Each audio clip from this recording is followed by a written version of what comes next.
Hello, thank you for tuning in to this week's set of readings. This should be on YouTube channel James 13 Wicca, in case you're seeing it somewhere else. Currently, I am doing in-person readings in Herkimer, New York. If you're near there, feel free to shoot me an email if you want more details. The decks and stuff that I'm using, that's below. Other than that, if you'd like a reading from me, shoot me an email, jamesforastral@gmail.com. That's James the number 4, astral@gmail.com. If you're interested in the donation information, that's below, same email. That being said, let's go ahead and get into your reading.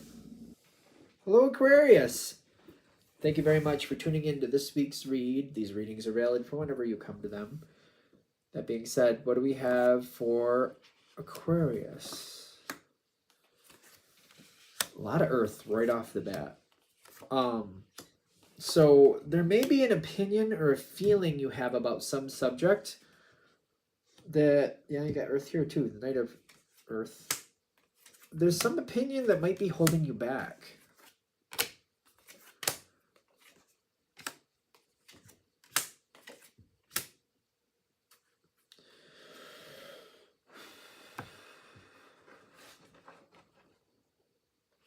It's pushing out.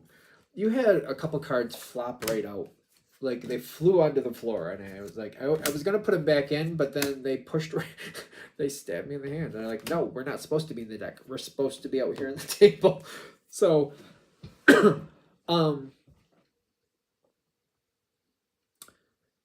there's something here that I feel like there's a past influence that might still be around or still causing you issue currently. There's the Tower card in the past with the, is it the Trust card? Trust your angels? I think of it as the Trust card. When the Tower fell, I'm getting the Trust card as trying to say, realize that this happened for your benefit. It may not have been enjoyable. You probably didn't like it. It probably hurt when you had to heal from it. But it's kind of like the truth needed to be shown. And the way it came out is like it made an impact. It made quite the impact.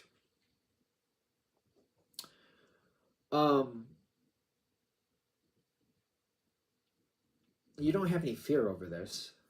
I'm getting that with this card. You don't seem to have any fear with this, but there's a caveat to that. The way you kind of handled this, you might have shut down or you might have blocked something. So like for some of you, it could be a business situation where I just didn't put myself in that position again. Like I remember there's certain people I've talked to that have been in management, managing other people.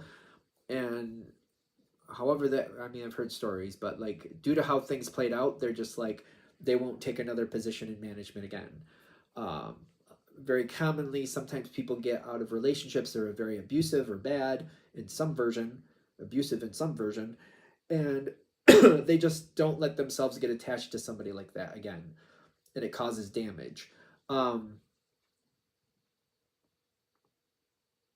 Stuff like that. Something here where you're not afraid of it, but at the same time, you're blocking yourself from having happiness. And I feel like a lot of you are going to be like, well, that's my business, which clearly, obviously. But they're saying you can have more in life and not, it doesn't have to be like, well, if I get on the racetrack, then I have to race. No, you know when to, you can use that racetrack in a different time, in a different way, and you don't have to race. That's the thing. It's kind of like I don't want to get in the race because if I get in the race, I gotta run the race. And ironically, they're saying no. There's other things going on that racetrack. There's water stations. There's people watching this and doing that. There's people walking the race because they do it the way they want to. It all depends on what you want from it, what you plan to get from it. And I get that there's going to be a lot of you that click right into what I'm talking about with that. You don't have to be defined by somebody else's situation. And I keep getting like, there's something here that keeps coming back and it keeps causing issue and it keeps reminding me, like there's communication one way or another that keeps reminding you why you don't do something, why you stay out of this, why you stay out of that. For some of you, if it was a bad relationship, this could be somebody from the past that you just literally can't get rid of. They just pop up like a bad penny. Just every now and then they're just, boop, there they are. Oh, lovely. So happy. It could be something like we were talking about the job thing with management. You see other people going through stuff and you're just like, I'm glad it's not me. I'm glad it's not me. But you don't have to run it the way other people run it. And I feel like part of what they want you to see, that it's specific to the last situation you were a part of. So for like, if it was a abusive lover, if it was a bad job, whatever it was like, if it was a bad job, it was specific to that company, is what I'm getting. Or like, years ago, I worked for a financial institution, and I took calls for people who were complaining. They were complaint calls, basically. So it's kind of like, if you're taking complaint calls, you're expecting people to complain. That's not going to be fun. I'm just saying. Or the way this is going, if it was a lover, it's realizing it's not all people. It's that person. It's that type of person. And it's kind of like looking back going, if I deconstruct this and I see more about their personality, there were red flags. And you do see and recognize these red flags very easily now. You're not stuck with these red flags. You just recognize them more.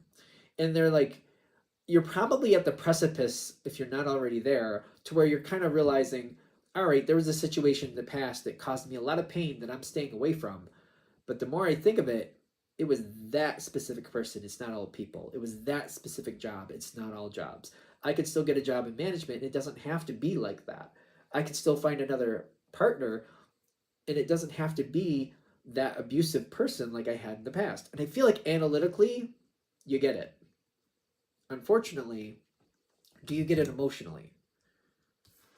Because that's something that, like, when the analytical and the emotional brain disagree, that's when we have problems.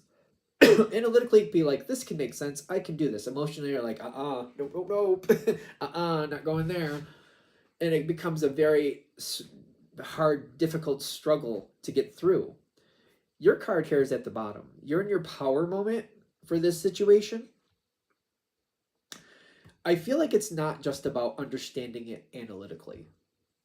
There's something to be worked out emotionally. I have to deconstruct the foundation of how I feel if I want something of value that actually makes sense to me, that I actually do want to come into my life here.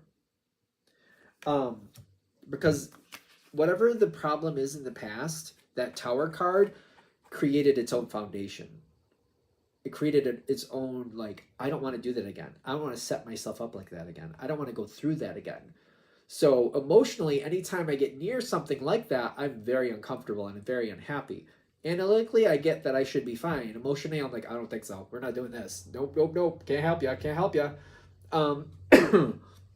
Makes sense why, but it's like something here has to be emotionally deconstructed. Therapy is an option for that. I'm a big fan of Paul McKenna. How to Mend Your Broken Heart is the book I'm thinking, but if you want to check him out, he's a British author. Whatever floats your boat, go for it. You are Aquarius, you'll make it work. The thing is, you're going to end up moving forward again, is what I'm getting. I feel like it's been a while. For those of you this is going to hit with, you're looking to move forward again. You are looking to move forward again.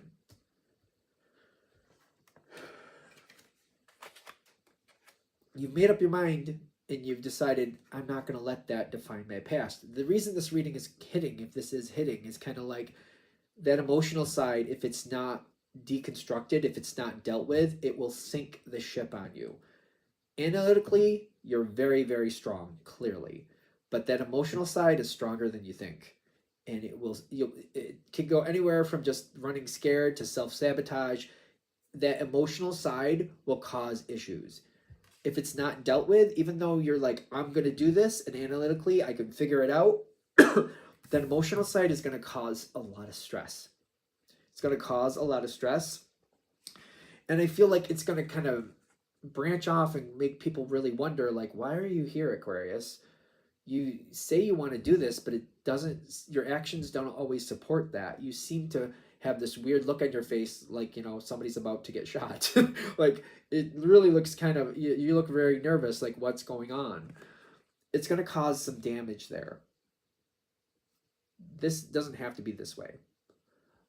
Even if you get down the road a ways and you're like, I think I'm fine, and you start realizing people are having this reaction to you, like, oh, okay, it's not feeling right or something isn't quite linking up right, that's still your chance to redirect this, because the situation could get stuck and only advance so far and then get stuck.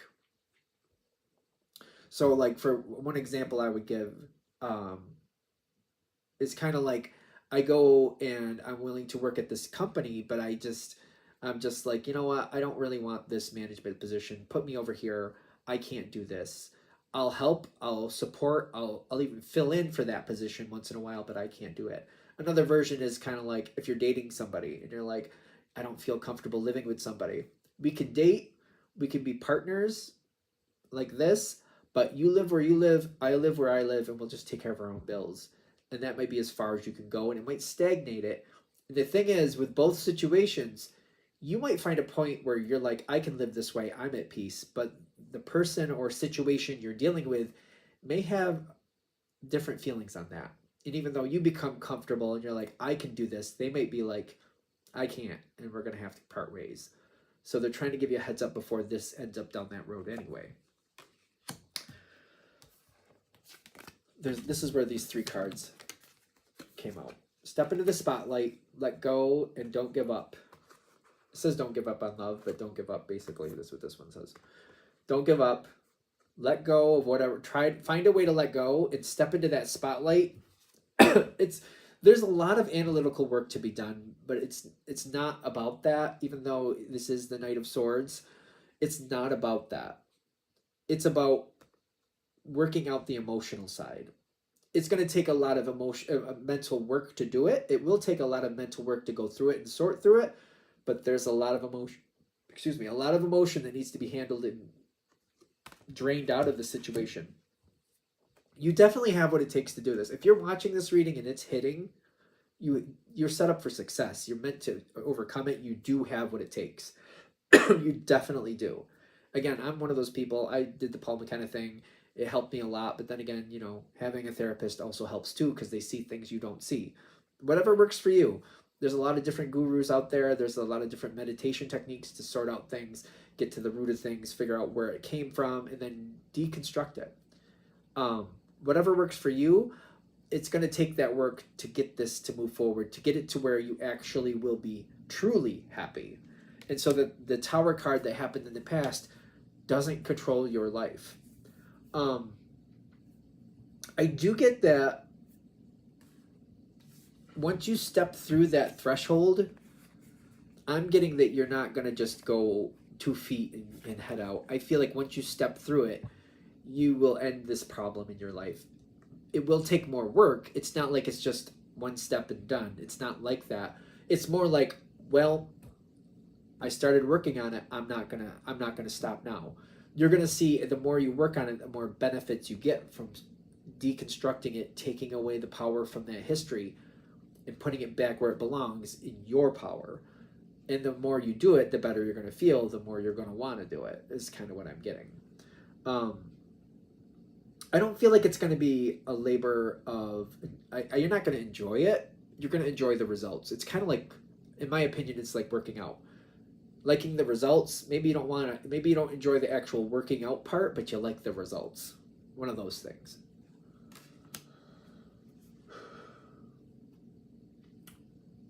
This here, do I need to say something about it? It's the last piece, which I haven't talked about.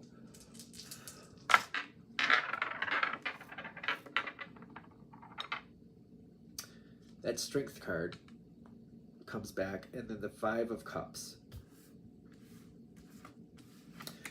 Whatever the situation is you get involved with next, whether it chooses you or not, you're not defined by that. You might go into another situation, be it a business situation, a personal situation, whatever it is. It knows what it wants. If you don't fit that for the time you're there, it is not your last time. It is not your last chance. Something else will be waiting. Something else when the time is right will be. So even if this next thing coming in doesn't go where you want it to, and maybe it does end prematurely, that doesn't mean that that's all you had. That means, okay, that one didn't work, but let's work on this a little bit, then we'll bring something else in again, and you'll have another chance. So keep that in mind too. It's not like, it's not like your one chance, like either get on the rocket ship and go to Mars or not. It's not like that. I don't know why I use that analogy. It's kind of like, all right, this one, you gave it a shot. There were some problems. We need to work on some things. Okay, now that that's done, let's see what else we got out there for you, and let's give you another shot to actually get what you need out of life. It's not like you just have one possibility. Is there anything else I need to say with that? All right. I'm going to shut this down here. I hope that helps. Thank you very much for watching. If you'd like a direct reading from me, shoot me an email, jamesforastral@gmail.com. That's James the number 4, astral@gmail.com. If you're interested in the donation information, that's below. Same email. Thanks again for watching. Have a great day.